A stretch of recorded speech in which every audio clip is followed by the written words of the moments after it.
through B-17 transition training, I was the guy they got to calling Induction Joe. You know how stuff like that gets started. Little things to begin with that had nothing to do with the induction system. Like the time we were going through the control check and I got a little fouled up with the earphones. Well, guys like a laugh now and then, and you're always willing to cooperate.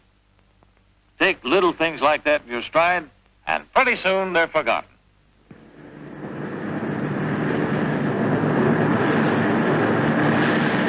Then comes the day when something serious happens and you begin to worry. Hard luck Charlie, Induction Joe. Maybe there's something to it. Induction Joe, that was because 9 times out of 10 it was something in the induction system that got me into trouble. Runaway turbo on takeoff, for instance, although that day I did all right. But take that time we were out in a bit of weather. On that occasion, I was just plain ignorant. Our trouble was a little touch of carburetor icing. I started out well enough. Intercooler's hot. Something else now. Let me see, what was that? Oh, yeah. Air filter's on. But I was still short a trick or two, and I knew it. My co-pilot was an old-timer, good instructor, and I picked up a lot from him. Things like this I never forgot. But all this Induction Joe stuff was beginning to get on my nerves. I think it was the day after that flight that I decided I'd better do something about it. Got hold of a copy of the tech order and started boning up on some of that theory stuff. Induction Joe, huh? Okay. I'll make myself a bona fide, Simon Pure, platinum-plated expert on the induction system.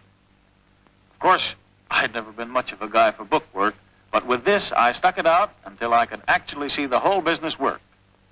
Carburetor filters, turbo, intercooler, combustion chamber, all of it. Although I know a lot of ships nowadays have the electronic turbo control, I sort of stayed with the hydraulic regulator system. That's what we had on my airplane then, and it's on the one I'm flying now. If you have it whipped, the electronic system's pie. It may sound a little corny, but I got to thinking of the whole thing as a B-17's breathing apparatus. So in talking about it, I guess it's a good idea to begin with the nose. So start up here at the leading edge of the wing where the ram air intake's located. That's the nose, at least when you're not using the carburetor air filter. The filter itself, a kind of secondary or substitute nose, is tucked up inside the wing. Position of this valve determines which nose your engine's breathing through. Right now, the toggle switch up in the cockpit is set in the filter's off position, and the valve here blocks off the filter passage. When you flip the toggle for filters on, the door to the ram air intake's shut, and the passage from the filter is open. Normally, use filters always on the ground and up to 8,000 feet. Keep them on above that if dust conditions warrant it, although they shouldn't be used above 15,000. Turbo boost is supplied by the impeller fan. This compressor sucks in air from the outside and forces it ahead to the engine, which at high power settings needs plenty of oxygen. The impeller's powered by an exhaust turbine, which we'll take a look at later. Its speed, of course, is variable. High impeller speed means more compressing power. The more boost you give her in the cockpit, the more speed and compression you'll get down here. But when you compress air, you raise its temperature. The compressed air left of the impeller is hotter than the uncompressed air above it. This heat must be reduced before the air reaches the engine, and that's what the intercooler's for. Little refrigerator job, this intercooler. Cool air from the outside passes over the pipes, cools the hot air going through the pipes. Cold air intake is up here in the leading edge of the wing. The valve's set now for intercooler cold, way you want it except in emergencies. Intercooler hot, valve blocks the intake. But in normal operations, always use intercoolers cold. For except in special emergencies, intake air temperature must be reduced to a safe value for the combustion chamber. Carburetor's the next stop on this cook's tour. And here it is, greatly simplified. Venturi throat at the top. throttle valve below it, and beneath it, the fuel jet. Watch that jet as we move mixtures from auto-rich to auto-lean. Less fuel, same amount of air. Back to auto-rich. More fuel, air still constant. Now, without changing mixture controls, let's throttle a little and watch that fuel jet. The amount of fuel decreases as the amount of air is cut down by the throttle. Whenever you use the throttles, the carburetor automatically keeps the mixture ratio constant. Watch it when we open the throttle. More air, more fuel, whatever the mixture setting. Engine power, of course, depends upon the amount of fuel burned. But the amount of fuel that can be burned efficiently depends upon the amount of air admitted by the throttle. Hence, more air, figured in pounds, means more power, more thrust, more speed in level flight, or faster rate of climb. Now the engine blower. This impeller is powered by the engine itself.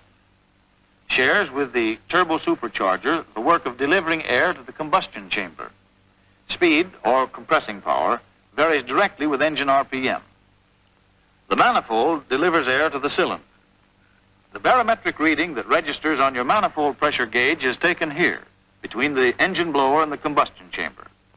At sea level, you can draw 38 inches manifold pressure with the engine blower alone. No turbo boost needed. Turbo supplies the other 8 inches needed for takeoff power. Full throttle, full turbo, 2,500 RPM. Now, let's move on to the combustion chamber, the source of power itself. Intake valve, top right. Exhaust valve, top left. Intake. Compression. Ignition. Exhaust.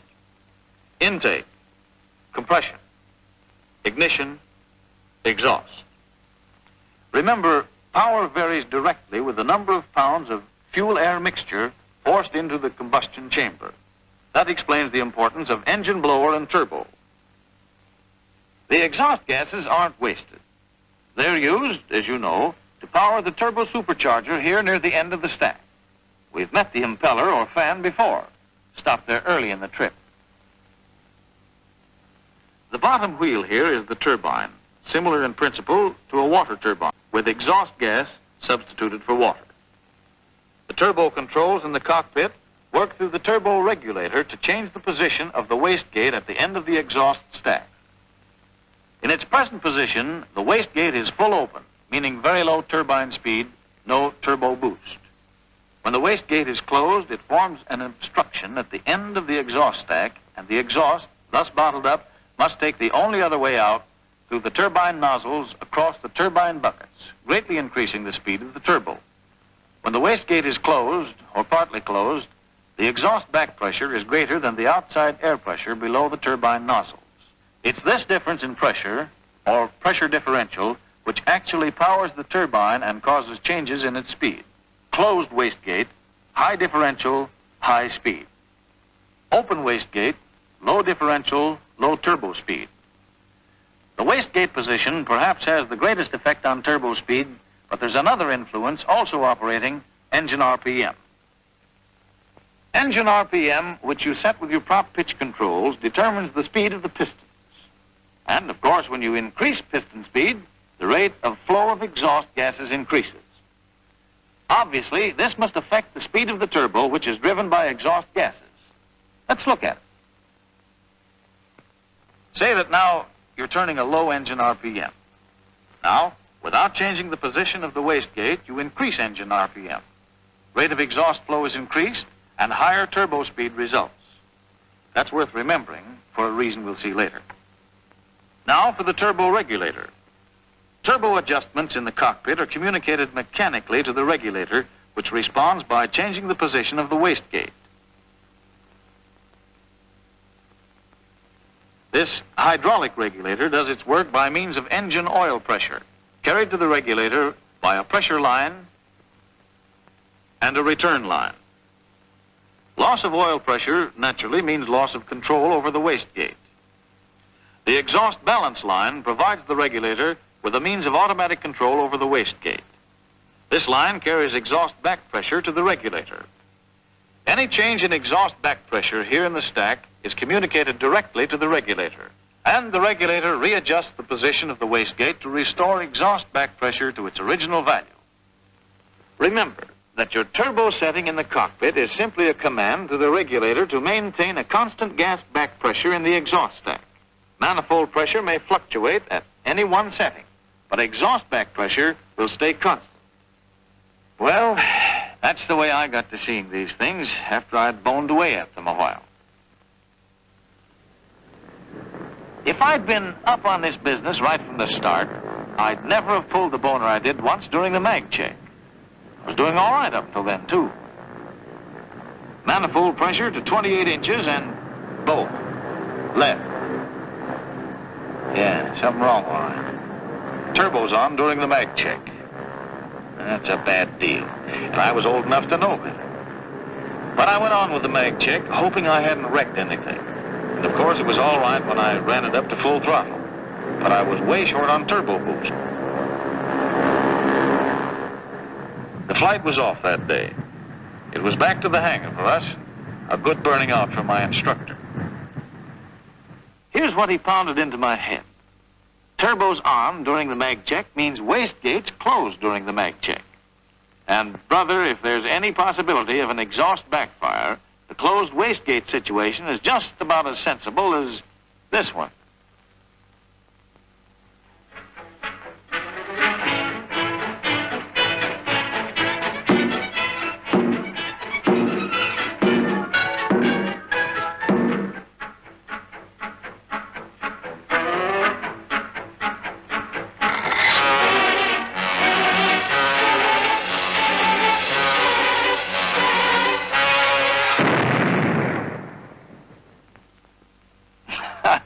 I'm afraid I was just about that smart.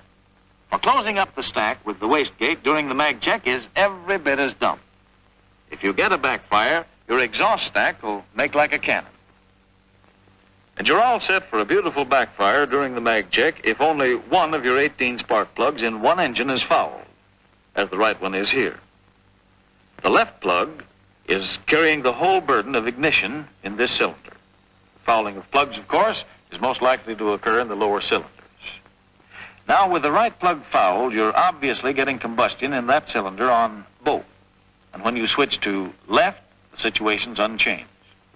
Remember now, the other 8 cylinders are okay. They're sending hot exhaust charges out into the exhaust stack, heating the stack, making it one long spark plug. So what happens when you switch to right, which means sending an unburned charge out into that stack? The unburned charge is ignited by the heat of the stack and the hot exhaust from the other cylinder. If the wastegate had been open, the backfire could have passed harmlessly out at the end of the stack. Even if all your plugs are clean, you still have a backfire hazard during the mag check. The danger then lies in accidentally switching to off. If that happens, all 9 cylinders will fail to ignite. 9 unburned charges will pass into that hot exhaust stack. I used to have nightmares like that after I got so I really understood this stuff. Now, let's go back to that runaway turbo on takeoff. It can happen before you leave the runway, but we'd just got the gear up when number 4 went crazy. My job was to keep her flying level. Co-pilot cut down that excessive manifold pressure with the throttle, not the turbo. Down to 40 inches and fast, or you'll lose the engine. And here's why you use the throttle. What you're having is wastegate trouble. She slammed shut. Failure to exercise properly, or mechanical failure, or frozen condensation in the exhaust balance line. Whatever the cause, you get an excessive exhaust back pressure and an extreme pressure differential across the turbine buckets. And your turbo impeller's really running away, and that means excessive pressure is being delivered to the carburetor and manifold. This excessive pressure results in an excessively lean mixture which can damage the engine if allowed to continue long. So work fast. Dam off that pressure with the throttle. Throttle because your turbo control's probably gone anyway. That's all you can do. Save the engine. Keep her flying level and take her back in. I felt all right about the deal that day. Did my part of the job okay. We turned her over to the boys on the line for diagnosis and treatment. Cause of the trouble was failure of mechanical linkage. Ready to fly again in a couple of hours. You know, in some ways, maybe I have a kind of horse and buggy complex. I know all the advantages of the electronic control system, but I still sort of like working out the problems that go along with the hydraulic regulators. Take this pressure differential business, for instance. Anybody can learn to fiddle with the turbo controls during a climb to keep your manifold pressure from creeping up on you. But it's a good thing to know why it must be done. In the cockpit, it's power you're interested in, and power depends on manifold pressure. So after your takeoff, you reduce to 2,300 RPM and 38 inches manifold pressure. And the electronic system would hold her at about that pressure at all altitudes. But with the hydraulic controls, when you reduce to rated power for the climb, it means only that you've ordered your regulator to set the wastegate to maintain a constant gas back pressure in the exhaust stack. Let's say you have around 1,000 feet of altitude by the time you reduce power to 38 inches. Actually, you've set your wastegate to back up a pressure of about 31 inches here in the stack. At this altitude, free air pressure stands at around 29 inches. The difference between these two pressures, pressure differential, gives the turbo RPM needed to deliver, with the help of the engine blower, 38 inches manifold pressure. But you're climbing, and free air pressure is decreasing at the rate of about 1 barometric inch for every 1,000 feet of altitude. So what's the situation at 5,000 feet if you haven't changed your turbo setting since you reduced power? The regulators kept readjusting the wastegate position to maintain the same exhaust back pressure you had at around 1,031 inches. But atmospheric pressures dropped to around 25 inches. Pressure differential of 31 to 25 instead of 31 to 29, and impeller moving 2 or 3 times as fast as it was at 1,000 feet. It had to speed up some in this thinner air, but not that much. The result shows in the cockpit on your manifold pressure gauge. Pressure here in the manifold far above the value you want for climbing power. And that's the way you lose engines. But the remedy's simple. You order the regulator to open the wastegate a little. The exhaust back pressure decreases. The pressure differential is lowered and the impeller slows down, although of course it's still turning faster than it was at 1,000 feet. Your readjustment in the cockpit, of course, is made in terms of the result, manifold pressure, since you have no turbo tack, no instrument for pressure differentials. But the immediate result of turbo readjustment is always a change in the pressure differential across the turbine buckets. And on airplanes equipped with the oil regulators, turbos must be readjusted constantly on the climb. But it was that little tussle with carburetor icing that got me started on this stuff. We were on instruments, plenty of altitude, maximum long-range power setting. Weather, local showers. My instructor wanted me to figure things out for myself. When our manifold pressure began to fall off, I advanced throttles a little. Not too sharp. So my friend gave me a hint. Carburetor air temperature well within icing range. I finally caught on, called for intercoolers hot and carburetor filters on. But that wasn't the whole answer. My co-pilot let me sweat a little before doing what had to be done. Full turbo boost, at the same time, back on the throttles to keep manifold pressure down where we wanted it. That guy was the silent type, but he let me know how he felt. Then he froze on the carb air thermometer for the next 2 or 3 minutes. Well, here's the straight of it. The stuff in that elbow below the fuel jet is ice. Already it's acting as a kind of secondary throttle. That's why your first warning may be a drop in manifold pressure. So defrosting's in order, but quick, before she's throttled off completely. We need heat, and drier air would help. So carburetor filters on. That's the first step. Reason? The filter's inside the wing where the air's heated up a little by the engines.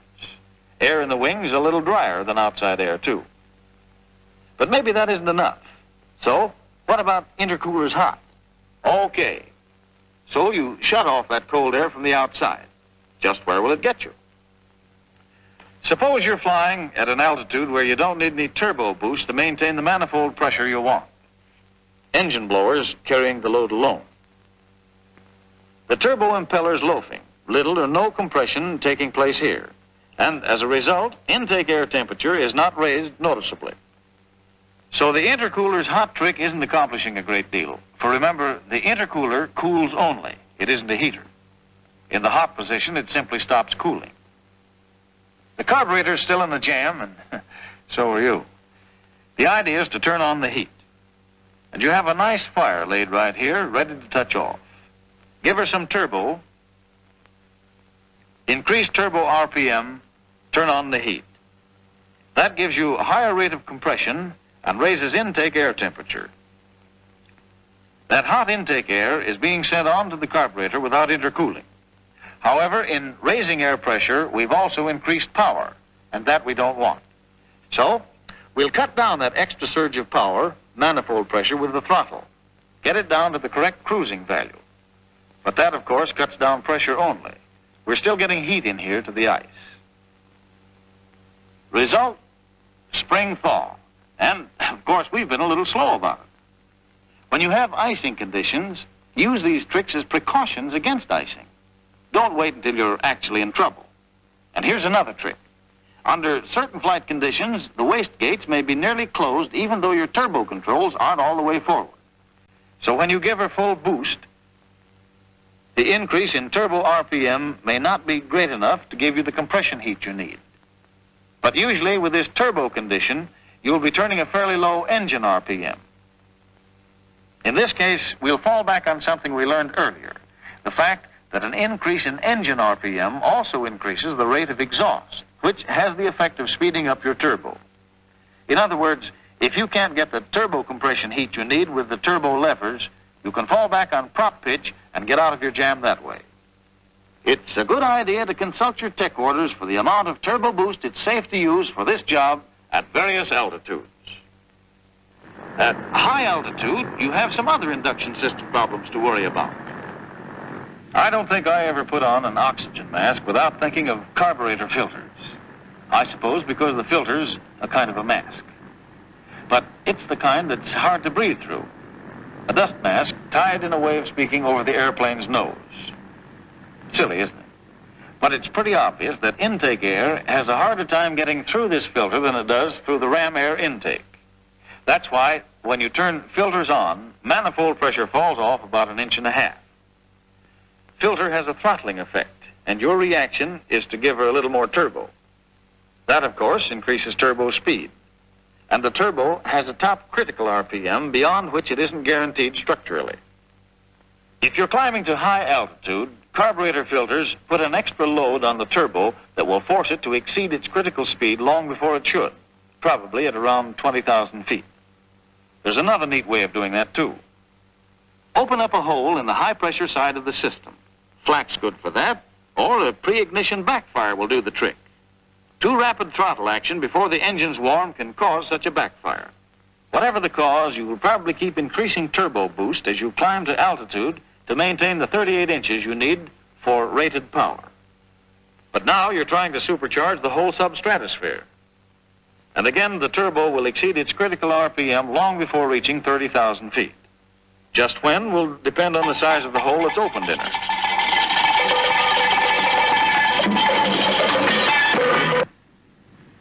But suppose your induction system's tight.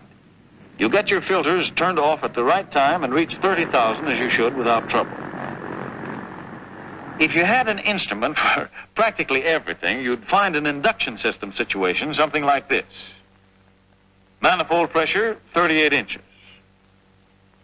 Wastegate set to back up an exhaust pressure of around 25 inches.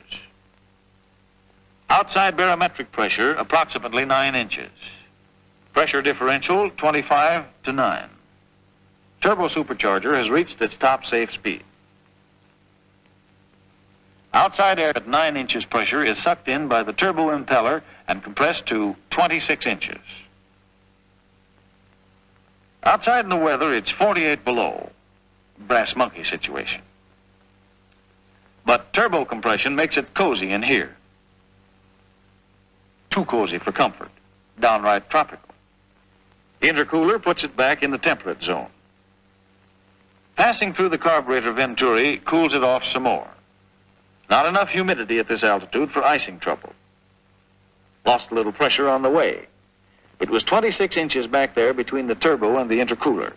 Engine blower finishes the job, building manifold pressure up to the value needed for rated power. If you're climbing above 30,000 feet, keep an eye on the altimeter. When you reach 31,000, reduce manifold pressure an inch and a half below the rated power value. 36 and a half inches at 31,000 and another inch and a half for every additional 1,000 feet. The reason is that rated power can't be maintained up here without forcing the turbo to exceed its maximum safe RPM because of the low outside air pressure. Some turbos have a higher critical altitude, but the principle's the same for all 17s equipped with oil regulators. Get the principle and you'll never go far wrong in practice. Well, I guess that's the text of my sermon. My own luck changed for the better as soon as I could see what's likely to happen with a closed wastegate during the mag check. Knowing you can dam off the excessive pressure from a runaway turbo with the throttle will get you out of a lot of takeoff jams. With hydraulic regulators, decreasing barometric pressure on the climb will give you higher turbo speeds unless you readjust the position of the wastegate. When you run into carburetor icing conditions, remember the filters inside the wing where the air is comparatively dry and warm. And that intercooler's hot won't do you any good unless your turbo's busy generating heat. Your carburetor filter's fine for dust and handy when you have carburetor icing, but it's a hard thing for an engine to breathe through and should not be used at high altitude. Damage done by pre-ignition backfire can result in turbo overspeeding at altitude. Fast throttle action before the engines are warm can do you the dirt. And reduce manifold pressure as you climb above your turbo's critical altitude. Airplanes, of course, aren't frozen. Improvements are being made constantly. Check your knowledge as often as possible against new directives and tech orders. In the end, it should all add up to a nice fat margin of safety. And to fatten that up, brother, even I'm willing to do a little bookwork.